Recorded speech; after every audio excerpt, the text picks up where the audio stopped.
Brad हॅडनचा सल्ला, Shubman गिलसह team इंडियाला attitude ॲडजस्टमेंटची गरज। FIS प्रो लीग, भारताचा महिला हॉकी संघ आज चीन विरुद्ध निर्णायक डबल हेडर खेळणार। AIFF 14 जुलैला दिल्लीतील फुटबॉल हाऊसमध्ये हाय इम्पॅक्ट परफॉर्मन्स ॲनालिसिस कार्यशाळा घेणार। हॉकी इंडिया मास्टर्स कप महिला अंतिम फेरीत ओडिशाने पंजाबला 1-0 ने पराभूत केले। शॉर्ट टर्न T20 सामन्यांसाठी ICC कडून नवीन पॉवर प्ले नियम जाहीर, पुढील महिन्यांपासून अंमलात। ऑस्ट्रेलियाने बार्बाडोस टेस्टमध्ये वेस्ट इंडिजचा 159 धावांनी दणदणीत पराभव केला। इंग्लंडच्या मैदानावर भारतीय महिला संघ पहिल्या T20 सामन्यात विजयासाठी सज्ज।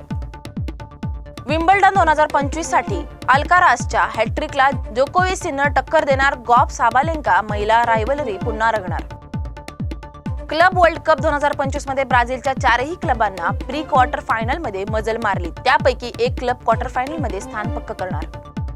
क्रिस्टियानो रोनाल्डोचा अल नासर सोबतचा करार 2027 पर्यंत वाढवला असून तो सौदी क्लबसाठी 42व्या वर्षापर्यंत खेळण्यास सज्ज आहे।